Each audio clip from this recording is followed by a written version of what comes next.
The most dramatic moment in racing, the start of the Indianapolis 500. The finest and fastest machines, the most expert drivers have been selected for this contest through month-long competition. Now they begin a 500-mile journey which will determine which man, which machine, which competitive strategy will produce the first victory at the start of the 1970 decade. There are 33 entries and 33 individual stories in every 500. This, of course, is in addition to those who tried desperately and failed to win a place in the starting field. For the unlucky, the inexperienced, or the careless, there is always the wall and a sudden jolting end to the race. Another may break his heart trying to make an obsolete speed concept competitive. You may lead the race, but there is always the haunting specter of mechanical failure in a machine that was just assembled with precision and loving care. When all but one of the 33 stories have been told, then there emerges the story of a man who came to Indianapolis and went home with the winner's share of $1 million prize. His name is Unser, and this is his victory in May.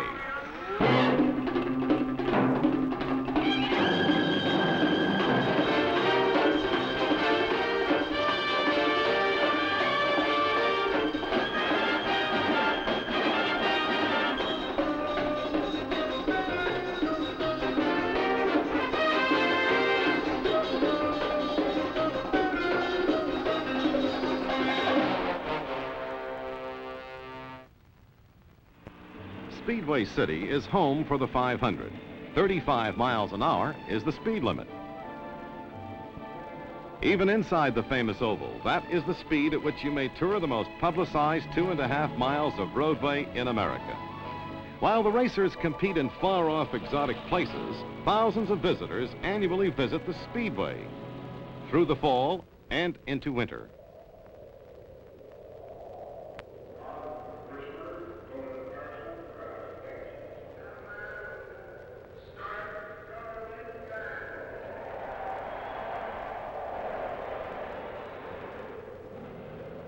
There is nothing there, really, just an empty track, and that little tour bus making its daily rounds.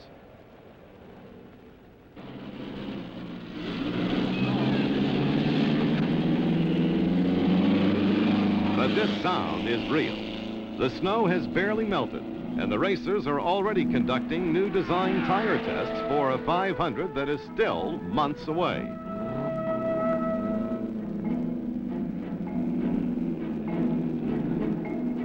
There are no cheering crowds and there is no checkered flag waiting, but victory in May can have its beginning here on a dull, drab day at the end of winter.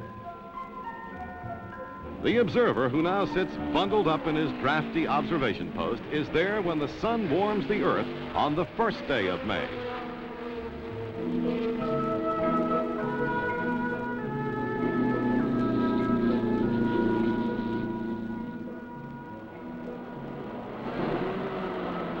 The racers arrive with their new gleaming machines and hope in their hearts. And so it begins, that annual search for the winning combination to the richest prize in racing.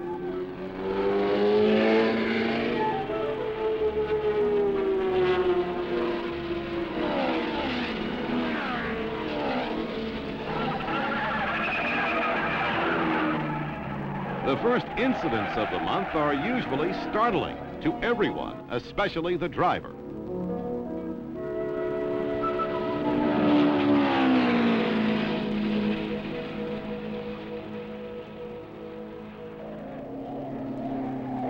Sometimes it seems that victory in May gets farther and farther away as the month progresses.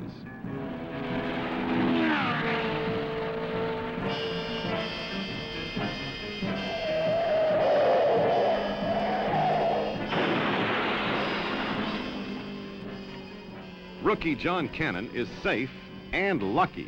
The imprint of his car on the wall will be painted over so that other drivers who must pass this way will not be startled by the evidence of Cannon's mishap. But it will take more than paint to mend that car. A.J. Foyt is holder of one of the most impressive records in racing. He wants an unprecedented fourth-time win at Indianapolis. Lloyd Ruby would be happy to just beat the jinx which has dogged his every move in the last 3 500s. Very simply, the diminutive Mario Andretti would like to win, just like he did last year. His new car was built in the West German plant of Francis McNamara. Getting a late start for the month, Andretti hurries to build speed, but mechanical failure overtakes him. Something in the drive line, the universal joint perhaps.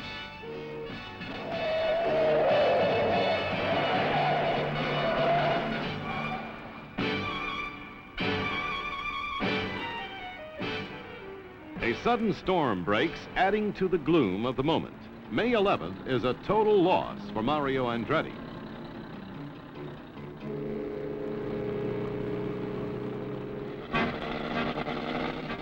Now Albuquerque's Al Unser takes his new Johnny Lightning 500 Special onto the track.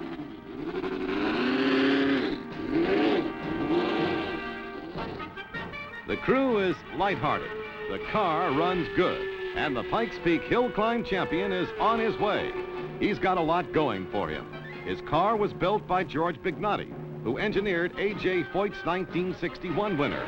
His advisor is Parnelli Jones, the 1963 500 winner and car co-owner with Vel Miletich. Seemingly without effort, the speed climbs to 171.3 miles per hour, unofficially. Ironically, it's Joe Leonard, his teammate, whose record of 171.9 he seeks to break. Leonard established this in a turbine car in qualifying for the 1968 race. And again, ironically, it was Al's brother Bobby who won in that year when Leonard's car quit just a few laps from victory. But this is 1970, and Bobby is having the same problems as everyone else. How do you find the speed to beat Al? Time runs out. Qualifying day arrives. A.J. Foyt takes the checkered flag. His speed is over the 170-mile-per-hour mark. Good for a front row spot. Bruce Walkup, by contrast, qualifying for his second 500, is happy to be ready on the first day.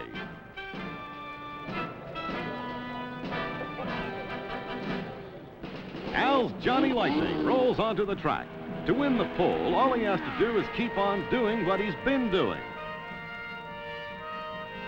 The checkered flag, the speed 170.221. With a field of the best drivers waiting, it remains to be seen if this speed will hold up for the pole position. It had been predicted that it would take 172 miles per hour to get the job done.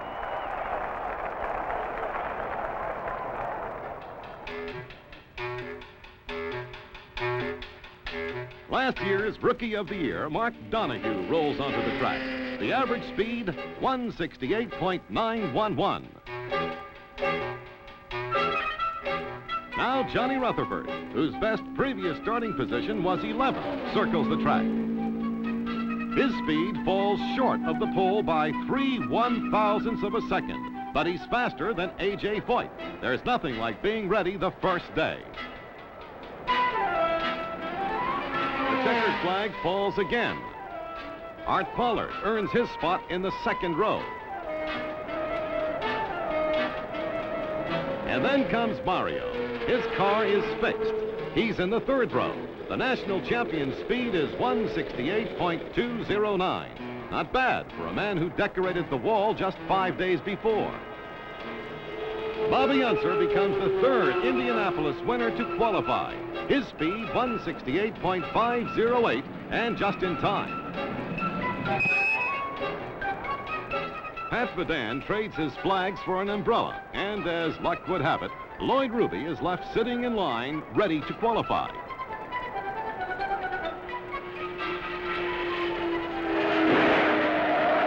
On Sunday, Bentley Warren starts the day by spinning down the main straightaway. Lloyd Ruby finally gets his chance to qualify, but an engine blows. More frustration. Greg Wells spins in the North Chute during qualifying. Lightning strikes again at Indianapolis. Joe Leonard puts the second team car into the field. The former motorcycle champion and almost 500 winner turns 166.052.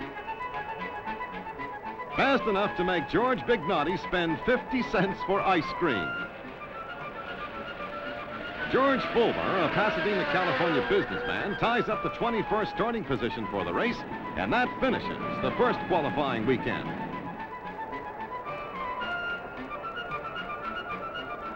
What follows is 5 days of practice and problems.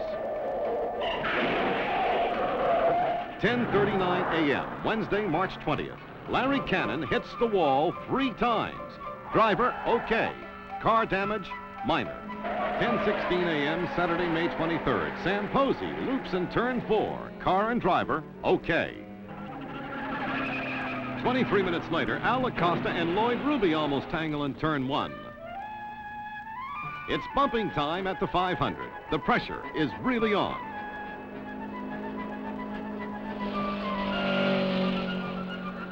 Lloyd Ruby finally gets his chance and comes through with a speed of 168.859. It's been a frustrating month for the gentleman from Wichita Falls, Texas, but he's finally won a place in the 500.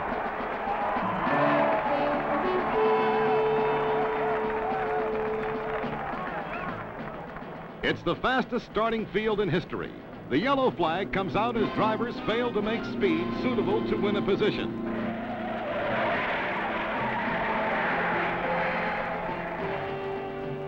Mistakes are more frequent and expensive.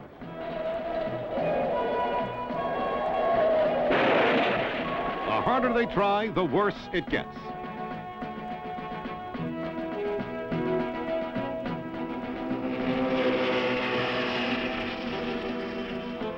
It's at such times as these that a champion can emerge. In the gathering gloom of late afternoon, Bill Vukovich wins his place in the 500. The 33 best men and machines have been selected. Qualifying is over.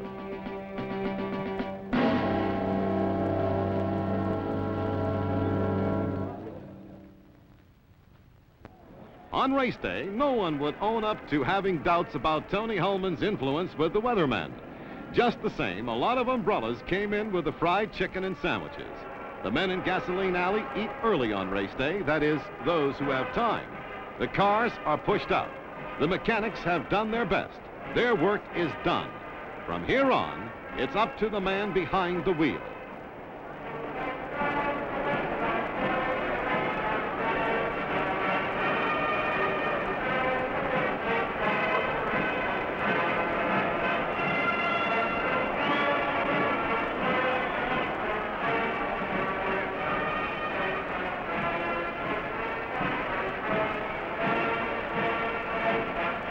$33 men and $1 million. That's part of it. But wanting to be first, wanting to win, is the rest.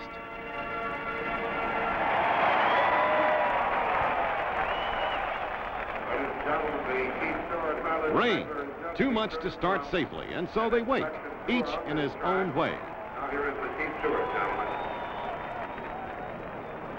The track is wet on the south end, on the backstretch, and we'll take another look at it in about 15 minutes.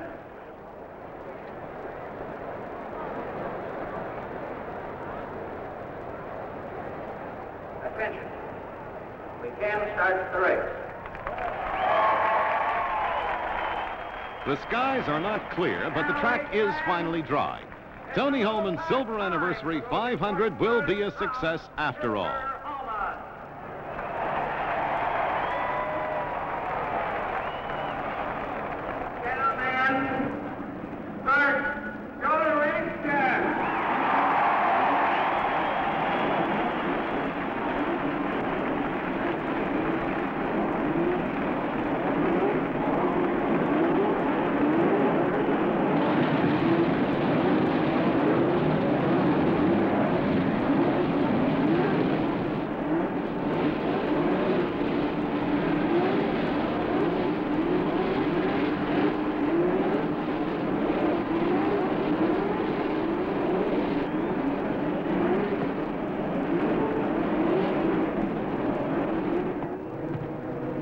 Everything still looks good. And there they are, coming into the number 4 turn. And onto the straightaway. Let's see if there's a start now. Suddenly, as the cars start down the main straight to take the checkered flag, one of the 33 spins through the pack. It's Jim Malloy, outside third row. A radius rod pulls loose, and his car is out of control. No one can figure out how the others are able to avoid the spinning car.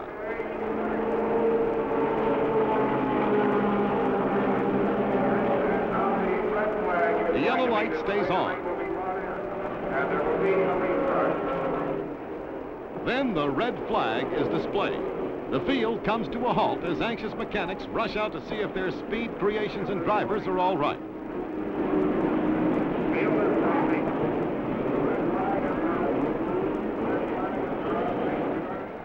The damaged car is towed away under the still overcast skies. It's a race that ended before it started for Jim Malloy. Now they wait again while cars are fueled and officials work out the details of a restart. Restart, Johnson. For the second time today. All eyes on the chief steward now to see if this race will get underway.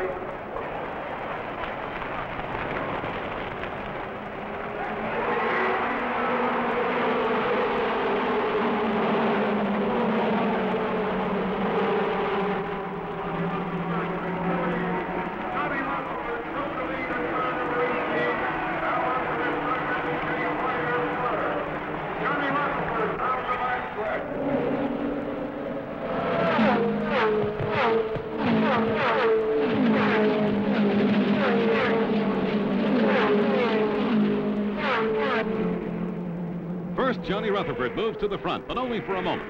Al Unser takes command. Rutherford drops to second. Voigt is third. Mark Donahue is fourth.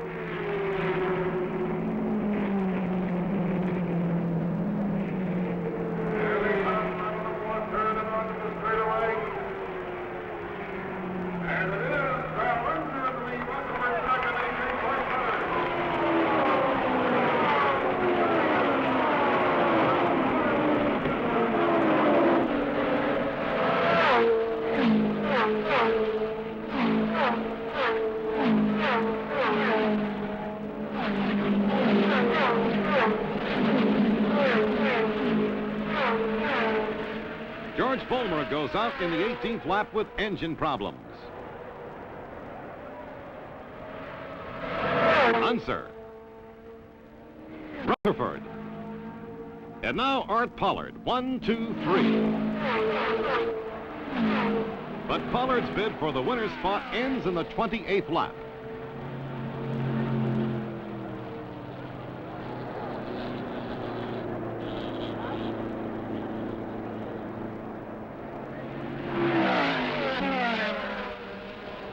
Andretti, running fifth, slows down to make a pit stop.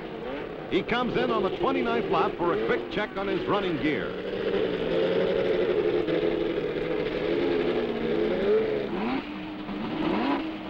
Seconds later, he's back on the track trying to catch up.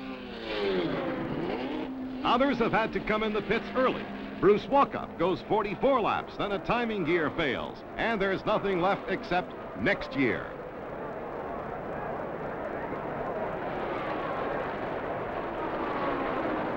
Jack Brabham moves up to 8th position. Al Unser widens his lead over Rutherford, and incredibly, Lloyd Ruby has come from the back of the field to 3rd position.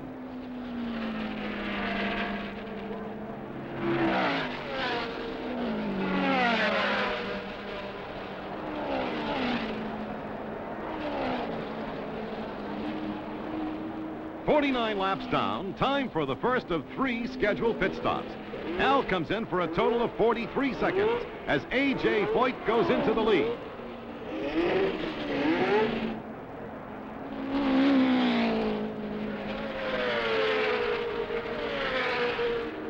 Unser starts out again, passing by Johnny Rutherford, also making a routine pit stop. Rutherford's engine dies. The crew pushes him back for a restart, but 4 minutes, 37 seconds effectively removes him from competition. Then A.J. Foyt comes in, and the lead belongs to the gentleman from Wichita Falls. Lloyd Ruby has moved from the back to the front, but it seems that this jinx is still with him.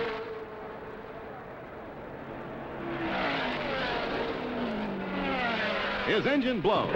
He brings the car safely into the infield. The green flag is out again, and Lloyd Ruby takes that long walk back to the pits. Mark Donahue gets his pit signal. He comes in while leading the race. Then it's Jack Brabham with Al Unser breathing down his neck. Al's teammate Joe Leonard is pushing his car in. There was another time in the same turn. Parnelli remembers.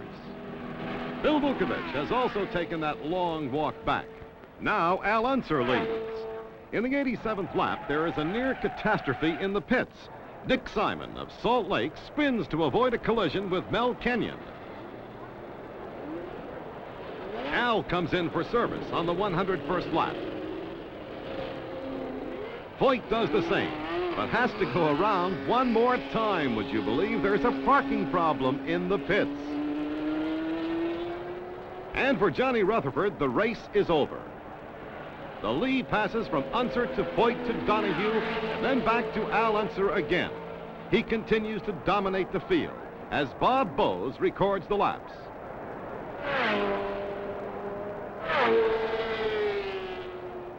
Time to bring him in. Ignotti and the crew get ready, and Al comes in on the 151st lap. Here for the record is a winning pit stop complete. The seconds seem to drag as fuel flows into the tanks, but actually only 40 seconds elapse from pit entrance to pit exit.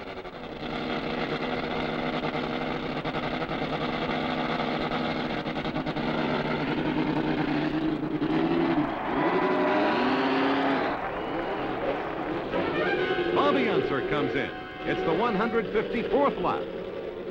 Mark Donahue completes his third pit stop while holding second place.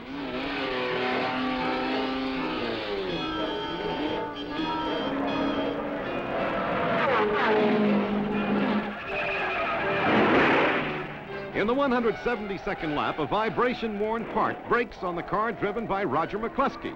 He's followed into the wall by Ronnie Bucknam and Sam Sessions. Emergency crews react, but others, including Jerry Grant, spin through the pileup.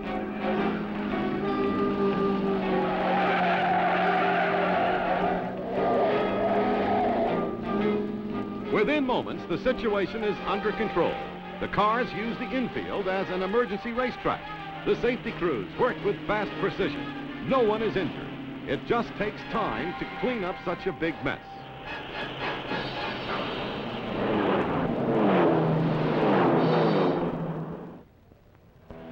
When the green light comes on, Al Unser is leading, Donahue is second. The fantastic 161-mile-per-hour record has dropped after running so many laps under the yellow flag. A.J. Foyt, with a failing transmission, is lapped by Al Unser. Mario Andretti, after 5 pit stops and much trouble, is running in 6th position. Foyt gamely tries to finish, but gives up at last, driving slowly by winner's circle, where in another moment, another man will celebrate a great victory. The checkered flag is out for Al Unser. His Johnny Lightning 500 special has gone the distance. It's a tribute to the man who built the car, to the man who taught Al Unser winning strategy, to a whole family of racers who gave him the background and courage he needed out there alone on the racetrack.